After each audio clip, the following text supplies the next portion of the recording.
सिर्फ मुंह से कह दिया गया है। मैंने सुना है कि के पाठक ने मुंह से बयान दे दिया है कि भाई हम 10 से 4 करेंगे, लेकिन लेटर जारी अगर नहीं हुआ तो वो लागू नहीं हो रहा है। जब कोई एक अधिकारी मुख्यमंत्री के 2-2 बार कहने के बाद संसदीय कार्य मंत्री और शिक्षा मंत्री भी सदन में ये बात कह दी है, उसके बावजूद अगर बात नहीं सुन रहा है तो इससे तो हम यही मानेंगे कि ये सरकार जो है वो ऊर्जाहीन है, शक्तिहीन है, इनका इकबाल खत्म हो गया। के पाठक असल में उनको हीरो बनने का चस्का लगा हुआ है और जो उनके विभाग की सीमा है उसको वो नहीं समझ पा रहे हैं। उसी तरीके से उन्होंने नियम बना दिया कि कॉलेज में गेस्ट फैकल्टी ठेका कंपनी लाएगी और पेमेंट सरकार नहीं देगी, पेमेंट बल्कि कॉलेज देगा। तो यानी कॉलेज से, स्कूल से पूरा जो उसका पैसा है उसको आप निकालना चाह रहे हैं आउटसोर्सिंग एजेंसी के माध्यम से। कि हमने तो यही कहा था कि जो शिक्षक जिस कक्षा को पढ़ा रहे हैं या जिस विषय को पढ़ा रहे हैं उसी विषय से उसी कक्षा का सवाल उनसे पूछना चाहिए था। लेकिन जानबूझ करके नियोजित शिक्षकों को प्रताड़ित करने के लिए, उनको अपमानित करने के लिए, उनको फेल दिखाने के लिए बीपीएससी का पैटर्न लागू कर दिया है। इसमें ट्रांसफर नहीं होता है। तो जो शिक्षक कहीं सेटल हैं, उनका परिवार सेटल है, अब आप कह रहे हैं कि 3 जिलों का विकल्प दीजिए, आपको हम कहीं फेंक देंगे, ये तो गड़बड़ है ना। तो इसके चलते बहुत सारे शिक्षक नाखुश हैं।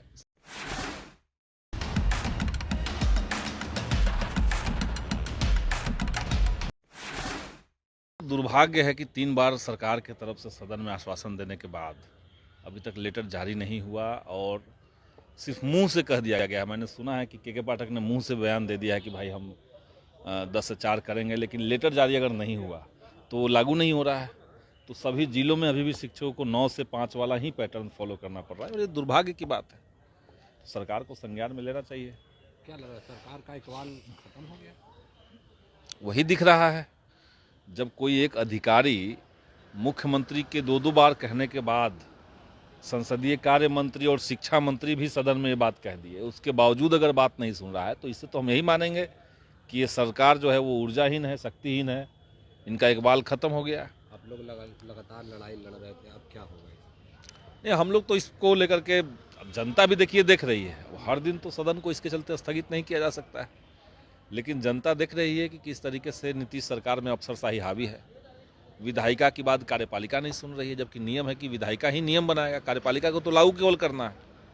तो ये तो बिहार की जनता भी देख रही है, सब लोग देख रहे हैं। शिक्षकता परीक्षा जो था, पूरे नियोजित शिक्षक विरोध कर रहे थे, आखिर वो सब एग्जाम दे रहे हैं, क्यों लग रहा है कि के पाठक से वो सब डर गए हैं? नहीं, डर गए की बात नहीं है। सरकार अगर इतनी रिजिड है तो कई शिक्षकों ने तो भरा भी नहीं है, कई शिक्षकों ने अप्लाई किया, कई शिक्षकों ने अप्लाई नहीं किया है।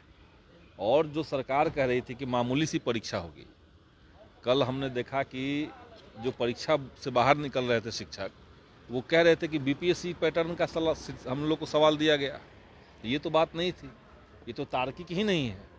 कि हमने तो यही कहा था कि जो शिक्षक जिस कक्षा को पढ़ा रहे हैं या जिस विषय को पढ़ा रहे हैं उसी विषय से उसी कक्षा का सवाल उनसे पूछना चाहिए था।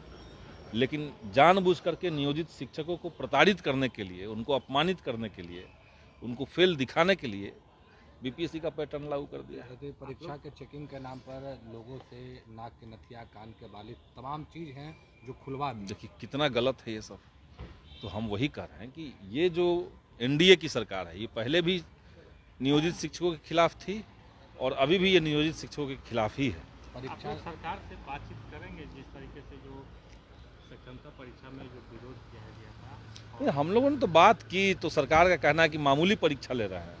हमने तो ये भी कहा कि 3 जिलों का विकल्प उसमें से हटा दीजिए, सारी परीक्षाएं को आप ऑफलाइन लीजिए, डिपार्टमेंटल परीक्षा लीजिए और ये घोषणा कीजिए, लेटर ला करके कहिए कि इसमें से किसी को कोई नौकरी से निकाला नहीं जाएगा। परीक्षा के नाम पर ठग दिया गया नियोजित शिक्षकों को। निश्चित तौर से वही लग रहा है। तो नियोजित शिक्षकों के साथ जो उनका संगठन है, उनके साथ बैठ करके हम लोग बात करेंगे और आगे की रणनीति बनाएंगे। संदीप जी, एक सवाल है कि अब संगठनों में ही मतभेद देखने को मिल रहा है। बिहार माध्यमिक शिक्षक संघ परीक्षा के लिए राजी हो गए, लेकिन बिहार राज्य प्राथमिक शिक्षक संघ है जो राजी नहीं हुई है। देखिए, अब परीक्षा के लिए आपत्ति सच मायने में देखिए तो बड़े हिस्से को नहीं है, लेकिन सवाल यही है कि परीक्षा आप लेना किस मकसद से चाहते हैं। परीक्षा अगर आपको ये लगता था कि मामूली सी परीक्षा हम डिपार्टमेंटल ले लेंगे, उसी विषय का सवाल पूछ लेंगे, तो ये अच्छी बात थी। लेकिन सरकार का जो पूरा एंगल है वो ये नहीं है। उन्होंने 3 विकल्प का जो दे दिया अनिवार्यता कि फॉर्म भरते समय आपको 3 विकल्प देना पड़ेगा। अब आप समझिए कि जो शिक्षक किसी एक जगह पे सेटल हो चुके हैं, 2 साल में वो रिटायर हो जाएंगे, और शिक्षक का जो पद होता है वो सरकार खुद ही स्वीकार कर रही है कि ये अस्थानांतरणीय होता है, इसमें ट्रांसफ़र नहीं होता है। तो जो शिक्षक कहीं सेटल हैं, उनका परिवार सेटल है, अब आप कह रहे हैं कि 3 जिलों का विकल्प दीजिए, आपको हम कहीं फेंक देंगे, ये तो गड़बड़ है ना। तो इसके चलते बहुत सारे शिक्षक नाखुश हैं सक्षमता परीक्षा से। शिक्षक किनकी बात माने, के पाठक की माने या फिर मुख्यमंत्री नीतीश कुमार? ये सवाल आप लोग को सरकार से जरूर पूछना चाहिए कि शिक्षक बात किनकी माने। सरकार के जो भी मंत्री हैं, हालांकि अधिकांश मंत्री तो सदन में आते नहीं हैं, मंत्रिमंडल का विस्तार हो नहीं रहा है, और इसका सबसे बड़ा खामियाजा जो भुगत रहा है वो बिहार की जनता भुगत रही है। उनको पता नहीं कि हमारे विभाग का असली मंत्री कौन है। सब प्रभारी मंत्री से काम चल रहा है, एक एक जो है मंत्री वो 8-8, 10-10 मंत्री बने हुए हैं, और इतने समय से चल रहा है, तो इनको तो मंत्रिमंडल का तुरंत विस्तार भी करना चाहिए, लेकिन वो भी रुका हुआ है। अब एसीएस के पाठक अब जो कॉलेज के वीसी होते हैं उनके से बैठक कर रहे हैं, जो राज्यपाल के पाठक असल में उनको हीरो बनने का चस्का लगा हुआ है, और जो उनके विभाग की सीमा है उसको वो नहीं समझ पा रहे हैं। जैसे आप देखिए, हम लोगों ने मांग उठाई थी विधानसभा के अंदर, मैंने एक क्वेश्चन डाला था कि ये जो बिना टेंडर का आपने आउटसोर्सिंग एजेंसियों को ठेका दिया है, तो इसको किस नियम से आपने जायज़ ठहराया, किस नियम से आपने ये किया है। सवाल स्वीकृत है, लेकिन जवाब नहीं आ रहा है। इस तरीके से इस बार भी फिर मैंने एक सवाल डाला, तो उसके बाद विभाग जो कर रहा है, सारे आउटसोर्सिंग एजेंसियों को कह दिया कि अब आप अपनी बहाली से ख़त्म करवा दीजिए।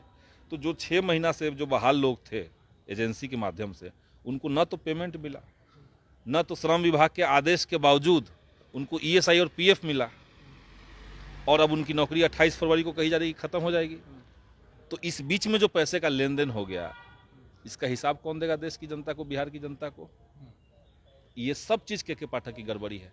उसी तरीके से उन्होंने नियम बना दिया कि कॉलेज में गेस्ट फैकल्टी ठेका कंपनी लाएगी, और पेमेंट सरकार नहीं देगी, पेमेंट बल्कि कॉलेज देगा। तो यानी कॉलेज से, स्कूल से पूरा जो उसका पैसा है उसको आप निकालना चाह रहे हैं आउटसोर्सिंग एजेंसी के माध्यम से, और निकाल करके अपनी जेब में डलवा रहे हैं आउटसोर्सिंग एजेंसी के माध्यम से। तो इसलिए ये सब गलत है। ऐसे ही खबरों के लिए जुड़े रहिए बिहार टॉक से। यूट्यूब पर लाइक और सब्सक्राइब करें, बेल आइकन जरूर दबाएं। फेसबुक, ट्विटर और इंस्टा पर फॉलो करें। धन्यवाद।